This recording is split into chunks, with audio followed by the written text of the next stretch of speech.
Hello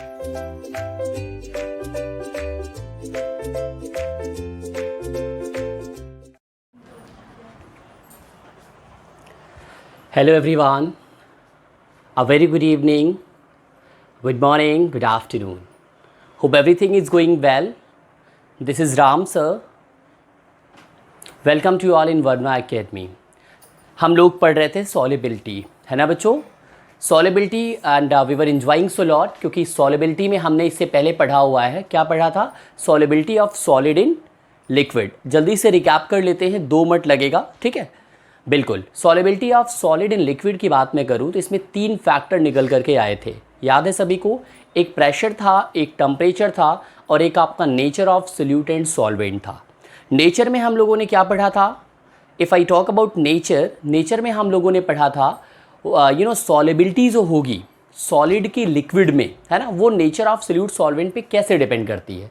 ठीक, polar जो solute होते हैं, जो पोलर सोल्यूट्स होते हैं वो पोलर सॉल्वेंट में डिज़ोल्व होते हैं और जो नॉन पोलर सोल्यूट्स होते हैं वो नॉन पोलर सॉल्वेंट्स में डिज़ोल्व होते हैं। ठीक, एग्जांपल मैंने लिया था, आप वाटर में शुगर आप डालो और क्या डालो आप सॉल्ट भी डालो तो बड़े आसानी से डिज़ोल्व हो जाता है। लेकिन वहीं पे दूसरी तरफ अगर वाटर में आप एंथ्रासीन, नैप्थलीन जो कि नॉन पोलर है वो आप डालते हैं, वो डिज़ोल्व नहीं होता। लेकिन वहीं एक और एग्जांपल लिया था कि अगर एंथ्रासीन और नैप्थलीन को आप बेंजीन में डालते हो तो स्ट्रांगली सॉल्युबल होता है, जबकि वाटर में वो इनसॉल्युबल होते हैं। तो ये कुछ हम लोगों ने पढ़ा था nature of solute and solvent पे। उसके बाद हम लोगों ने सेकंड में क्या पढ़ा था? Hope remembering everyone? सेकंड में पढ़ा था factors affecting solid in liquid.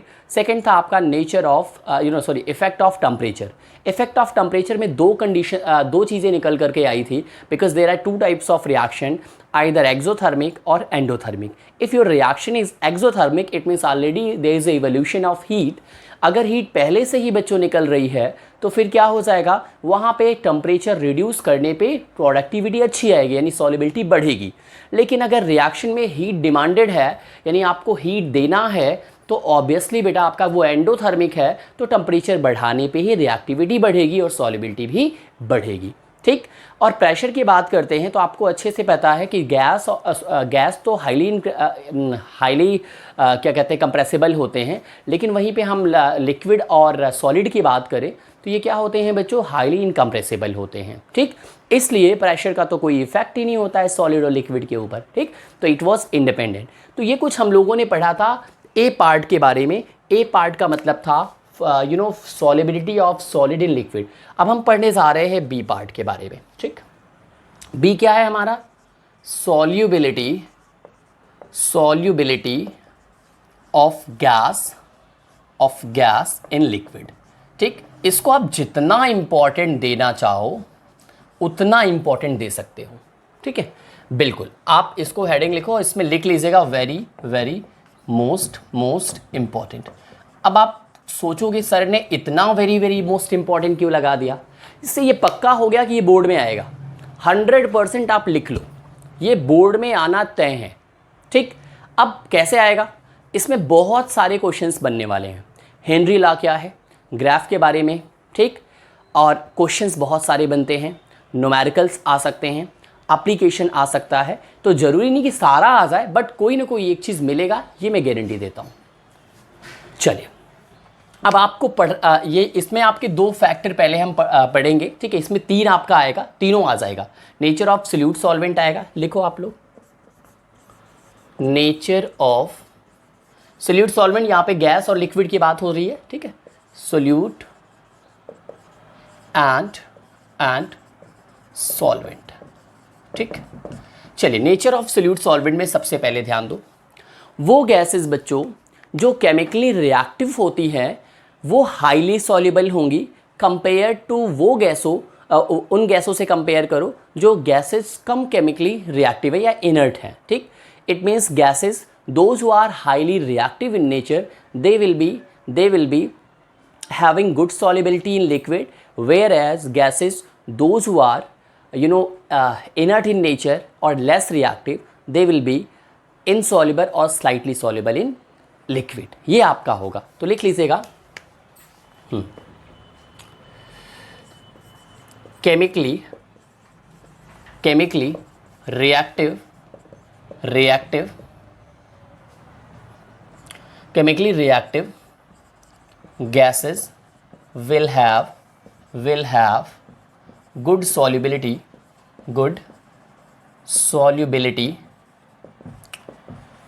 chemically reactive gases will have good solubility in liquid, whereas those who are less reactive means inert in nature will be less or slightly soluble in liquid. ठीक है बच्चों, समझ में आया? मैंने क्या बताया बच्चों? केमिकली रिएक्टिव गैसेस क्या होंगी, उनकी सॉल्युबिलिटी लिक्विड में अच्छी होगी, जबकि जो लेस रिएक्टिव हैं या केमिकली इनर्ट हैं उनकी सॉल्युबिलिटी क्या होगी, वो लेस होगी, स्लाइटली होगी, या हो सकता है कंप्लीटली इनसॉल्युबल हो, कुछ ऐसा होगा। एग्जाम्पल के तौर पे देखो, एग्जाम्पल में अगर लूँ तो HCl की बात करें, HCl इन वाटर, ठीक है, HCl इन वाटर, ठीक, हाईली सॉल्युबल, ठीक। सेकेंड फैक्टर की बात करते हैं, अमोनिया ले लें, ammonia, second example ammonia, NH3 होता है बेटा, इसको अगर वाटर में देखें तो ये भी क्या है बेटा, हाईली सॉल्युबल। CO2 ले लें, ठीक, ऑक्सीजन ले लें, इनको वाटर में चेक किया जाए तो कंपेयर टू NH3 और HCl ये गैसेस है ना के बराबर, क्योंकि इनका डाइपोल मोमेंट जीरो है, इनका डाइपोल मोमेंट जीरो नहीं है, ठीक। तो जिनका डाइपोल मोमेंट जीरो नहीं होता है वो हाईली रिएक्टिव होती है।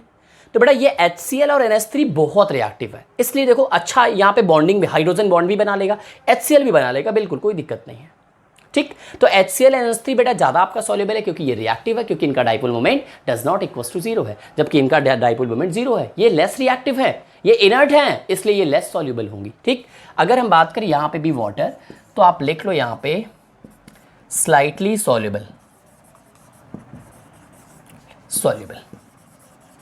ठीक, या हाँ ना, ठीक है, लेस सॉल्युबल लिख लो, ठीक है, कोई दिक्कत नहीं। तो ये बेटा आपका जो है मैंने 4 एग्जांपल दिया हुआ है, please note it down everyone. Nature of solute and solvent, take one of the screenshot so I can move ahead. चलिए ठीक है,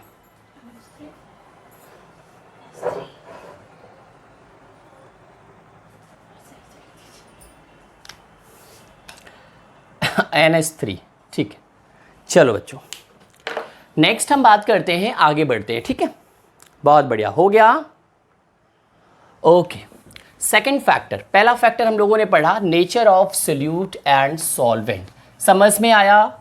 वो गैसेज जो बहुत रिएक्टिव है ना, यानी जो ज़्यादा उछलता कूदता है ना, वो ज़्यादा काम करेगा, इसका मतलब यही हुआ। और जो दिन भर सो रहा है वो क्या करेगा, वो काम ही नहीं करेगा, बल्कि सोचेगा कि उसका काम खुद का भी कोई दूसरा करे, है ना। चलिए सेकंड की बात करते हैं, आगे बढ़े। कोई डाउट है तो क्वेश्चन आप जो है कमेंट बॉक्स में भी डाल सकते हैं, ठीक है, बिल्कुल। I am ready to reply you all, if you have any doubt please ask in the comment box, okay. Even after the class also बेटा please start asking.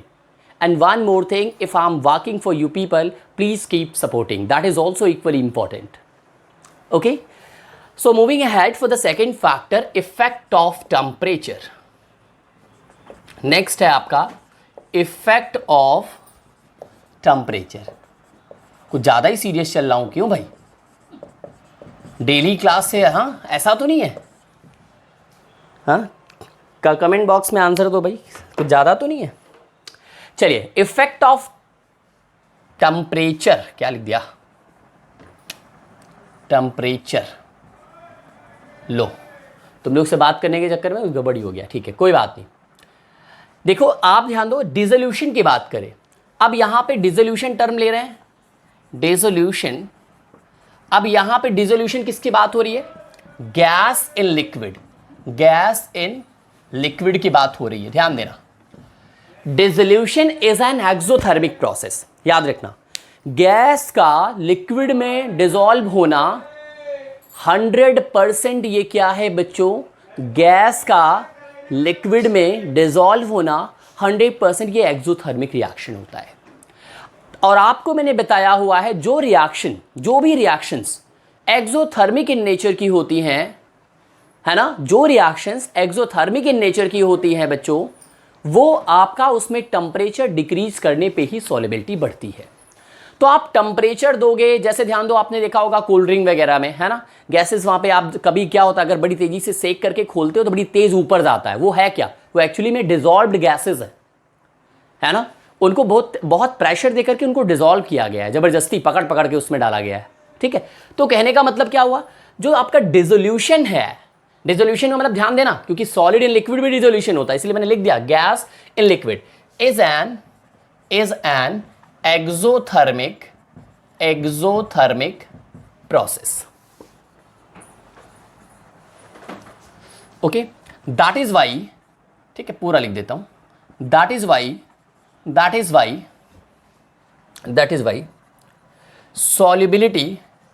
solubility of gas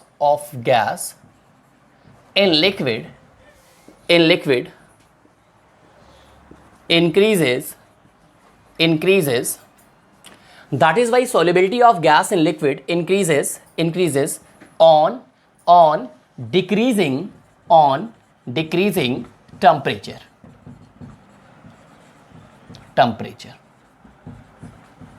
ठीक है भैया, बिल्कुल। एंड वाइसा वर्सा, दूसरा लिखूं या ना लिखूं, अंडरस्टूड है। एंड वाइसा वर्सा मतलब कि अगर आप टेम्परेचर बढ़ाओगे, ओके, अगर टेम्परेचर बढ़ाओगे तो सॉल्युबिलिटी क्या हो जाएगी, डिक्रीज कर जाएगी। तो आपको लिखने की जरूरत नहीं, वो अंडरस्टूड है, ठीक है। यानी डिसोल्यूशन का मतलब गैस का लिक्विड में डिसॉल्व होना, ये एक एक्सोथर्मिक प्रोसेस है, जिसकी वजह से सॉल्युबिलिटी जो होगी गैस की लिक्विड में, वो तब बढ़ेगी जब टेम्परेचर को हम लोग डिक्रीज करेंगे, ठीक है ना। चलो, ये हो गया आपका। अब थर्ड फैक्टर है धमाकेदार, है ना, ये सबसे ज्यादा इंपॉर्टेंट, इसी का हम लोग वेट कर रहे थे, वो है इफेक्ट ऑफ प्रेशर, है ना। यहां पे भयंकर इफेक्ट ऑफ प्रेशर वर्क करने वाला है।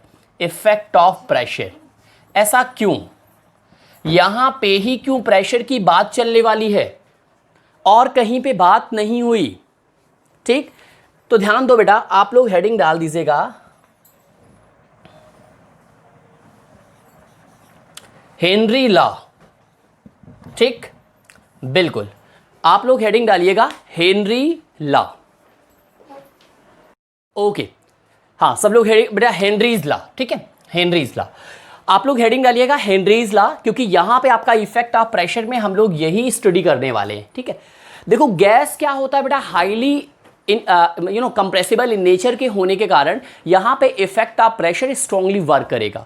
इससे पहले तो वर्क नहीं कर रहा था, क्यों, क्योंकि लिक्विड और उसकी बात करें, लिक्विड और सॉलिड की, तो वो तो हाईली इनकम्प्रेसिबल होते हैं, इसलिए बेटा वहां पे काम ही नहीं कर रहा था, तो वो इंडिपेंडेंट हो गया। बट यहां पे स्ट्रांगली वर्क करने वाला है, ठीक है। कैसे वर्क करेगा effect of pressure, Henry law आप लोग डाल दीजिएगा। ध्यान दो, एट अ कांस्टेंट टेम्परेचर को कांस्टेंट करो, क्योंकि टेम्परेचर भी अगर आप साथ में लेके चलोगे तो टेम्परेचर तो बड़ा तेजी के साथ इफेक्ट करेगा, है कि नहीं। टेम्परेचर आपका जो है सॉल्युबिलिटी में बहुत ज्यादा मैटर करता है, तो टेम्परेचर को आप कांस्टेंट करो, यानी एक फिक्स करो, एट अ पर्टिकुलर टेम्परेचर की बात कर रहे हैं।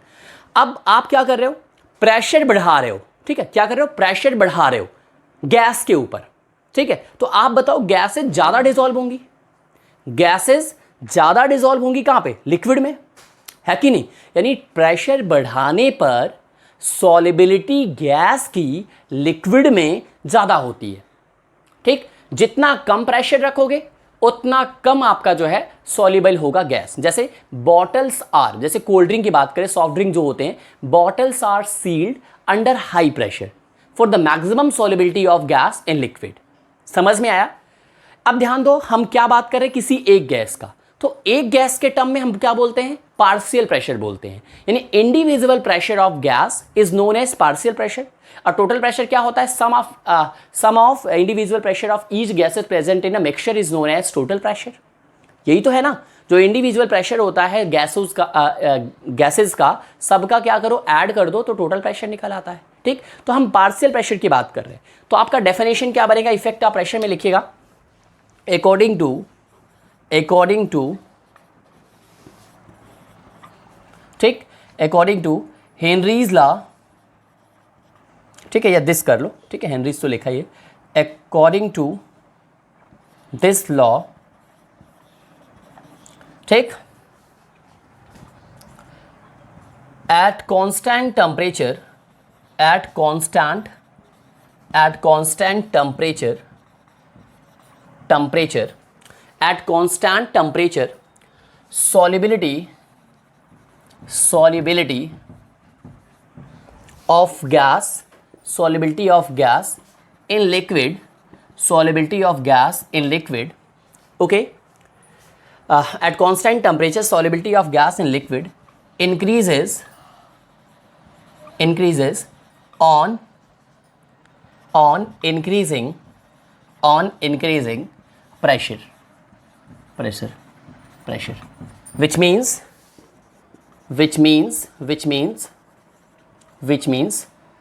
solubility is directly proportional to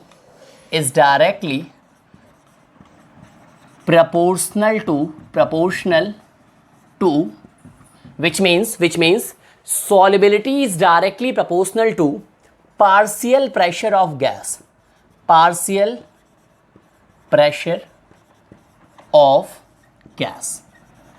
okay, ये आपका हो गया। मैंने क्या कहा, according to this law at constant temperature solubility of gas in liquid increases on increasing pressure, ठीक है, कोई दिक्कत नहीं। जिसका मतलब क्या हुआ कि सॉल्युबिलिटी जो होती है वो डायरेक्टली प्रोपोर्शनल होती है किसके बेटा, पार्शियल प्रेशर ऑफ गैस के। जितना ज़्यादा आप प्रेशर बढ़ाते हो उतना ज़्यादा आपका जो है सॉल्युबिलिटी गैस की लिक्विड में बढ़ती चली जाती है। ठीक, प्लीज़ नोट कर लीजिएगा।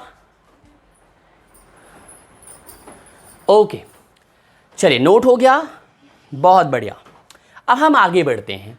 अभी इसी में हम इफेक्ट ऑफ प्रेशर में ही हम चल रहे हैं आगे। इफेक्ट ऑफ प्रेशर में हम आगे चल रहे हैं, ठीक है बच्चों।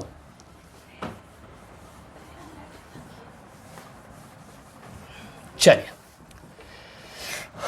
ठीक है, अब हम बात करते हैं इसी में बच्चों। लिखिएगा suppose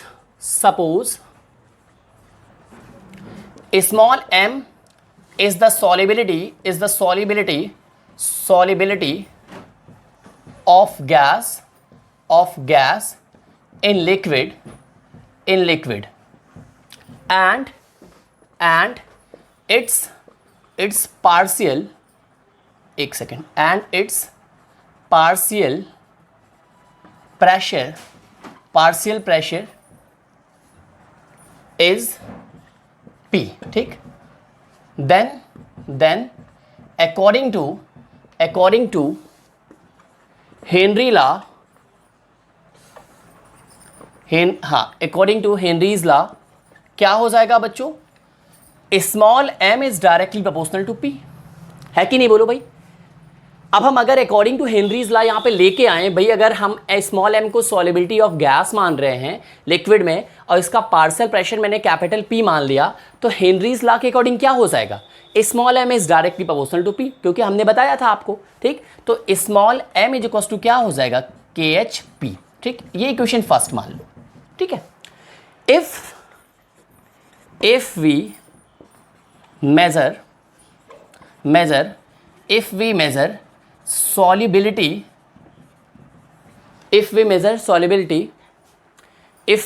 solubility of gas in terms of mole fraction, ठीक है। देखो बेटा, नोट्स भी देते हुए चल रहा हूं मैं, आपको नोट्स भी बच्चों दे रहा हूं और जो है कंटेंट भी समझा रहा हूं। आई थिंक जो भी मैंने पढ़ाया होगा कोई दिक्कत नहीं हुई होगी, है ना। अभी हम रिकैप करेंगे, चीज़ों को एक बार फिर से देखेंगे, 100% चीज़ें समझ में आ रही होंगी as I am expecting. If not please put your questions, ठीक है, बहुत बढ़िया। फ्रैक्शन, ठीक है, क्या लिखा, in terms of mole fraction, then क्या हो जाएगा बोलो भाई। अगर हम बात करें यहाँ पे हम लोगों ने सॉल्युबिलिटी जो है मोल फ्रैक्शन के टर्म में ले लिया, ठीक है। तो ध्यान दो, P is directly proportional to जाई हो जाएगा, ठीक। यानी partial pressure of gas is directly proportional to the mole fraction of gas. यानी मोल फ्रैक्शन आपने सॉल्युबिलिटी मान लिया, ठीक। तो हाँ, सॉल्युबिलिटी के टर्म्स में आप जो है मेजर कर रहे हो, बिकॉज नंबर ऑफ मोल्स भी आपका, तो ध्यान दो ये सॉल्युबिलिटी को ही बता रहा है, ठीक। तो पार्शियल प्रेशर बढ़ाने से सॉल्युबिलिटी बढ़ेगी ना, तो P डायरेक्टली प्रोपोर्शनल टू जाई, तो क्या हो जाएगा, P इक्वल्स टू फिर से वही KH जाई हो जाएगा। तो दोनों ही KH एक ही है, ठीक। वेयर, अब यहाँ पे लिख लो, ये इक्वेशन सेकंड हो गया, ठीक है। और लिख लीजिएगा where KH is Henry, KH is Henry's constant, ठीक। KH क्या है बेटा, हेनरीज कांस्टेंट है, ठीक है। प्लीज आप नोट कर लो, प्लीज आप नोट कर लीजिएगा सब लोग फटाफट। चलिए ठीक है, नोट हो गया। अब हम आगे बढ़ते हैं, कुछ और चीज़ें हैं हेनरीज लॉ को हम कोशिश करते हैं, देखो ये 2 पार्ट में आएगा क्योंकि एप्लीकेशन बहुत बड़ा है इसका, तो एप्लीकेशन भी हम पढ़ेंगे, हर एक चीज़ पढ़ेंगे हेनरी लॉ, यानी आपको बुक भी छूने की ज़रूरत नहीं रहेगी, इतनी मेरी कोशिश रहेगी कि पढ़ा दें आपको, ठीक है। और वैसे बुक पढ़ना चाहिए, आप बुक पढ़ते हो तो बहुत अच्छी बात है, ठीक है। हाँ, बुक में नई नई चीज़ें मिलती है, बुक फॉलो करिए, बुक से अच्छा फ्रेंड कोई है नहीं बच्चों लाइफ में, याद रखना। तो कंटेंट भी समझो और बुक को भी फॉलो करो, ठीक है। चलिए हम आगे बढ़ते हैं।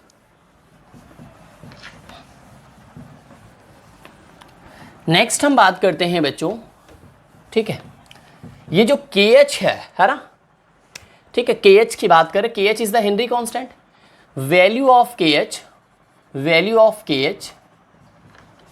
हाँ KH की हम बात कर रहे हैं ना, value of KH depends on किसके ऊपर डिपेंड करता है, depends on nature of solute solvent, ठीक, मतलब कि गैस की बात हो गई वहां पे, ठीक है। Nature of solute solvent, temperature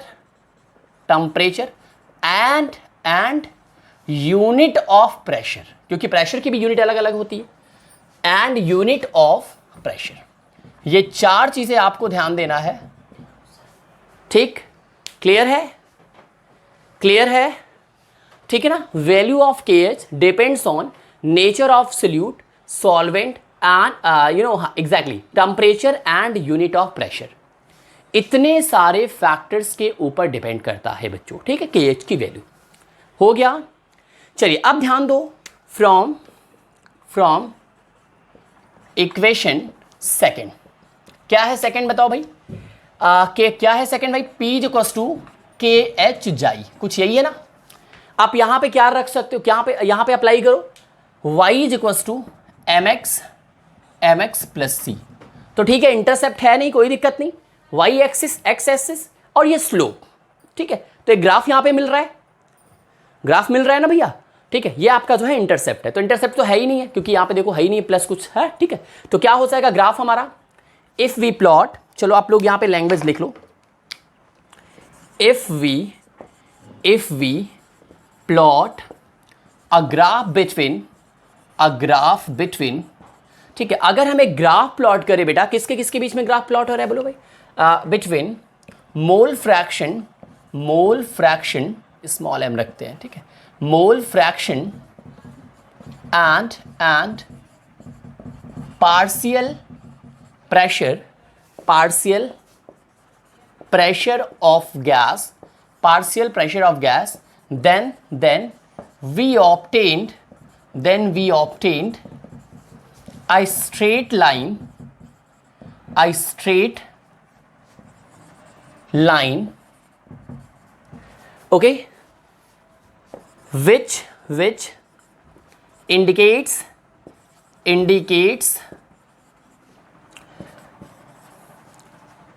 validity of Henry's law, okay, and slope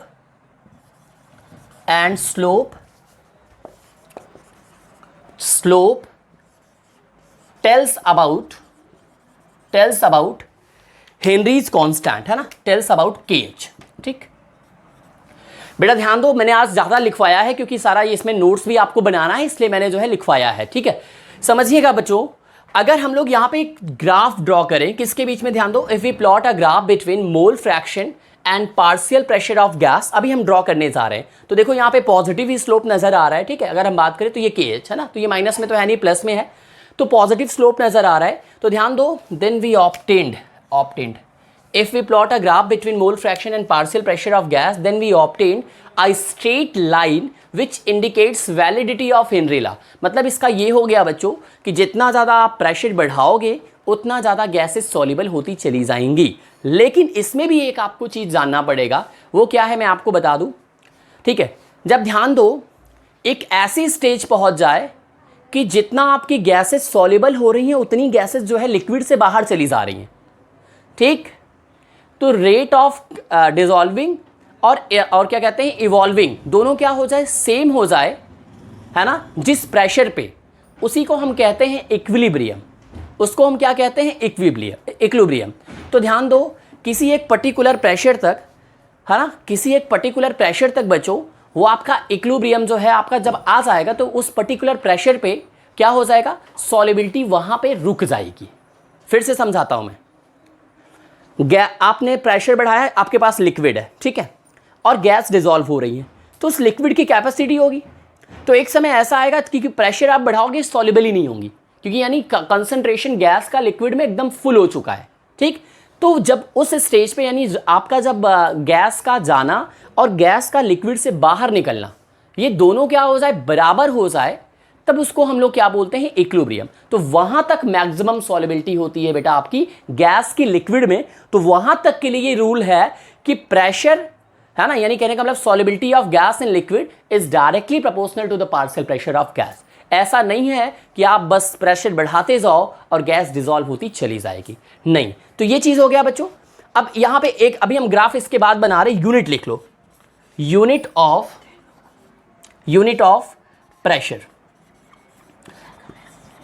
ठीक है। ध्यान दीजिएगा, if I talk about unit of pressure, ठीक है, थोड़ा सोचो भाई, यूनिट ऑफ प्रेशर का, हाँ, यूनिट ऑफ प्रेशर क्या है सबको पता है ना। अगर यूनिट ऑफ प्रेशर हमें पता है तो यूनिट ऑफ के, क्योंकि आपको मैंने यहां पर लिखा है, कहां लिखा है भैया, यूनिट ऑफ प्रेशर के ऊपर के एस डिपेंड करता है। तो यूनिट ऑफ प्रेशर कुछ बताओ, एटीएम हो गया, उसके बाद ध्यान दो बार हो गया, एमएमएचजी हो गया, ये सब है ना प्रेशर की यूनिट, ठीक है। पास्कल हो गया, ये सब प्रेशर की यूनिट है, ठीक है। तो हम एटसेट्रा कर दे रहे हैं बच्चों, एटसेट्रा, ये सारा आपका यूनिट ऑफ प्रेशर है, ठीक। तो यही है ना, विल बी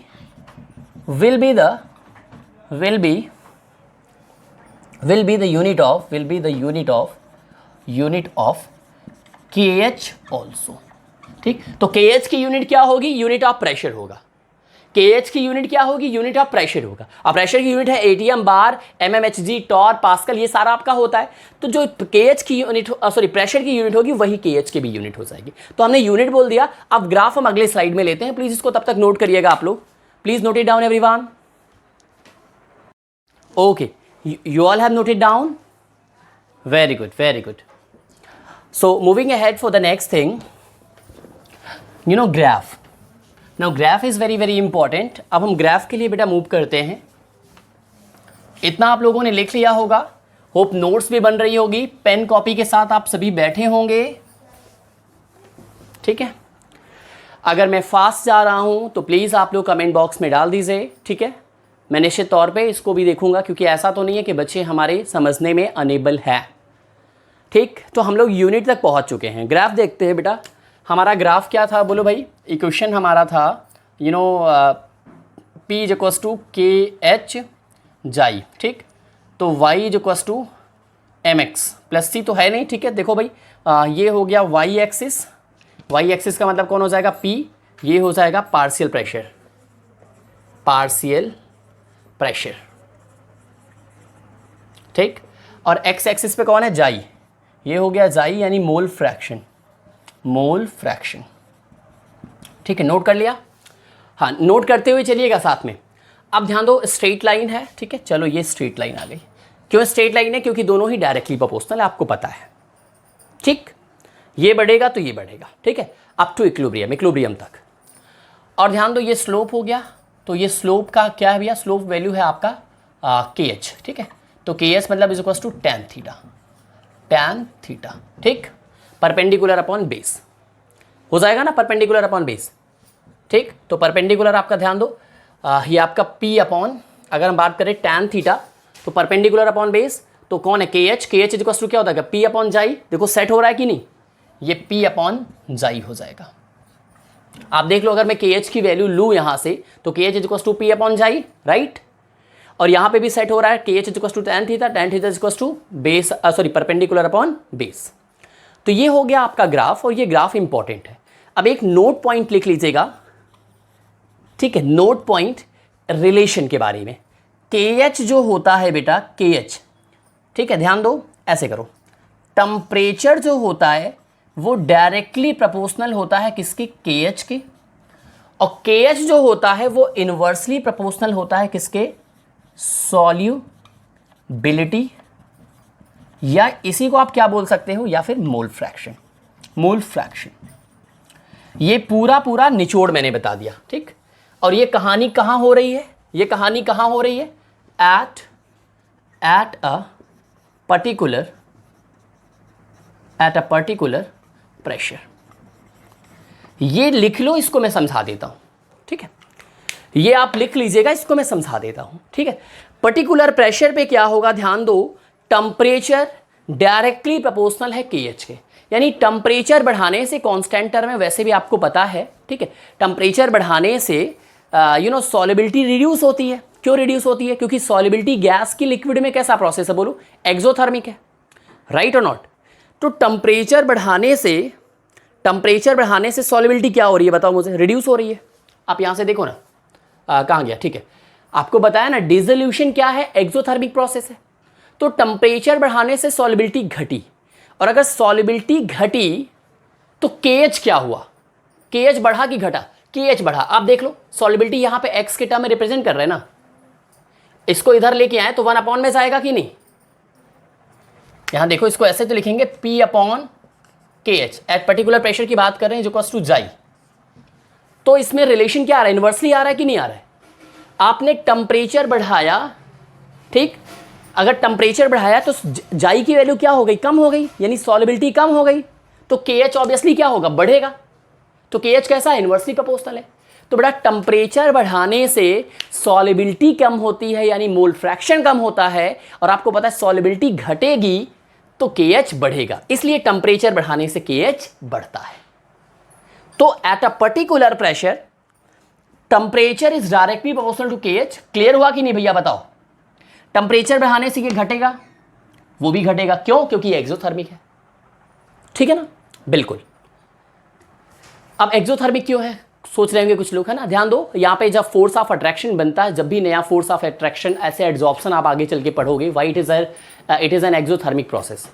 तो एक नया फोर्स ऑफ अट्रैक्शन क्रिएट होता है सोल्यूट और सॉल्वेंट के बीच में, और वहाँ पे क्या होता है, एनर्जी का लॉस होता है, यानी एनर्जी इवॉल्व होती है, तो इसीलिए वो आपका एक्सोथर्मिक आता है। चलिए देखिए, यहाँ पे टेम्परेचर बढ़ाने से ये घटा, और इसका, इन दोनों का रिलेशन कैसा है, इनवर्सली है, इसलिए के एच बढ़ा।